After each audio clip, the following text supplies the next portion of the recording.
Adobe স্টকের multiple account নিয়ে যারা কাজ করতে চান তাদের জন্য একটা ভিডিও সিরিজ বানাচ্ছি। এটা হচ্ছে 4 নম্বর ভিডিও। তো এই ভিডিওতে আমরা একটু সংক্ষেপে আলোচনা করব ব্রাউজার নিয়ে। তো এটা হচ্ছে গুগল ক্রোম ব্রাউজার, এটা হচ্ছে মাইক্রোসফটের এজ ব্রাউজার এবং এটা হচ্ছে ফায়ারফক্স ব্রাউজার। তো ব্রাউজার দেখানোর কারণ হচ্ছে আমরা প্রত্যেকটা আলাদা আলাদা অ্যাডোবি অ্যাকাউন্ট আলাদা আলাদা ব্রাউজারের মধ্যে লগ ইন থাকতে হবে। তো আলাদা বলতে আমি কি বুঝাচ্ছি আর কোনটা করা যাবে না সেটা একটু দেখাই। এখানে একটা অ্যাডোবি অ্যাকাউন্ট ওপেন করি। জি, এটা একটা অ্যাডোবি অ্যাকাউন্ট। এটা একটা আলাদা ব্রাউজার আছে। তো আলাদা ব্রাউজার বলতে ক্রোমের ভিতরেও আলাদা অনেকগুলো ক্রোম তৈরি করা যায়। তো সংক্ষেপে দেখাই দিব। তো এটা দেখেন, এটা একটা আলাদা ক্রোমের মধ্যে আছে এই অ্যাকাউন্টটা। এই অ্যাকাউন্টটা যদি আবার অফ করে আরেকটা অ্যাকাউন্ট দেখাই, এটাও একটা আলাদা একটা ক্রোমের মধ্যে আছে। তো আর অথবা যদি আপনি চান যে একটা অ্যাকাউন্ট ক্রোমের মধ্যে রাখবেন আর একটা অ্যাকাউন্ট হচ্ছে ফায়ারফক্সে রাখবে, সেটাও সম্ভব। আলাদা অ্যাকাউন্ট আলাদা ক্রোম ব্রাউজার ক্রিয়েট করার জন্য আপনার যেটা করতে হবে, যে কোনো একটা ক্রোম ব্রাউজারে যখন আপনার জিমেলটা লগ ইন থাকবে, তখন আপনি জিমেলের যে নামটা এখানে বা আইকনটা এখানে ক্লিক করলে, যেখানে আইকন আছে এটা বোঝার জন্য একটু সুবিধার জন্য এখানে যাই। এখানে ক্লিক করলে আপনার দেখবেন যে অনেকগুলো ক্রোমের আহ, আলাদা একটা ক্রোম ক্রিয়েট করার অপশন আসছে। এখানে অনেকগুলো দেখতে পাচ্ছেন, আমার অনেকগুলো জিমেল এই জন্য। আপনি এখানে হয়তো কমও দেখতে পারেন। এখান থেকে অ্যাড ক্রোম প্রোফাইল এইভাবে করে সাইন ইন দিলে আপনি আলাদা একটা ব্রাউজার তৈরি হবে। এই ব্রাউজারটা এবং আমি এখানে যেটাতে আছি, এই দুইটা আলাদা ব্রাউজার হিসেবে করতে হবে। তো এটাতে একটা অ্যাকাউন্ট আপনি লগ ইন করতে পারবেন, আবার এটাতে একটা অ্যাডোবি অ্যাকাউন্ট আপনি লগ ইন করতে পারবেন। কিন্তু কোনটা করা যাবে না সেটা আমি একটা উদাহরণ রেডি করে রেখেছি। সেটা হচ্ছে, যদি আরেকটা ক্রমে যাই,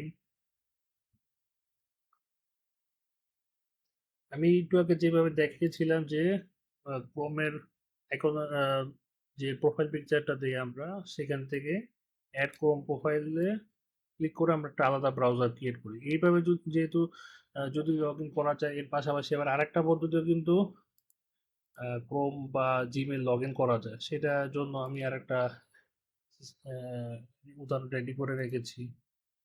মনে করেন আপনার এই ক্রোম ব্রাউজারের মধ্যে একটা অ্যাডোবি অ্যাকাউন্ট আছে।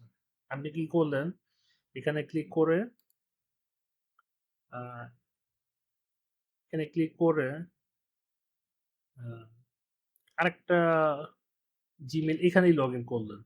এটা অন্য একটা উদাহরণ, জিমেল দিয়ে উদাহরণ দিলে মনে হয় ভালো হবে। আমি যদি একটু দেখাই ভুলটা আসলে কিভাবে মানুষ করে। এখানে একটা এটা একটা ক্রোম ব্রাউজার। এখানে আমি ক্লিক করে যদি অ্যাড অ্যাকাউন্ট এখানে ক্লিক করি, তাহলে আমি এটার ভিতরেই দুইটা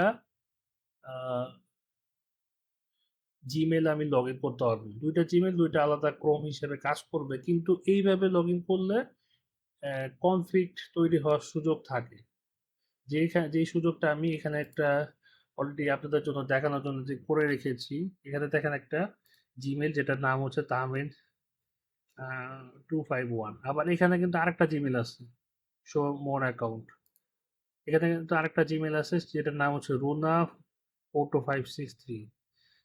অ্যাড অ্যাকাউন্ট ক্লিক করলে এখানে আরো জিমেল লগ ইন করতে হবে। তো প্রবলেম যখন যেটা হবে, এই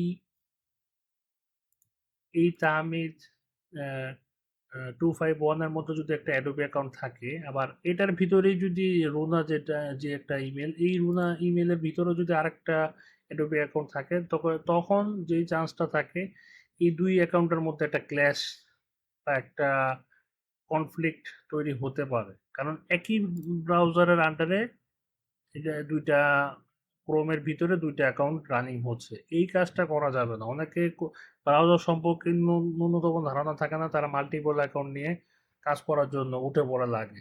কিন্তু যখন অনেকের থেকে স্ক্রিনশট চাই, ভাই আপনার অ্যাকাউন্টটা একটু দেখান তো কি অবস্থা, বা তাদের সাথে একটু বিস্তারিত কথা বলতে চাই, তখন দেখি যে তারা এইসব সমস্যা তৈরি করে রেখেছে।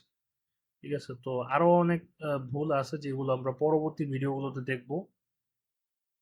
ধন্যবাদ। পরবর্তী ভিডিওগুলো দেখার জন্য চ্যানেলের শর্টস সেকশনে পেয়ে যাবেন।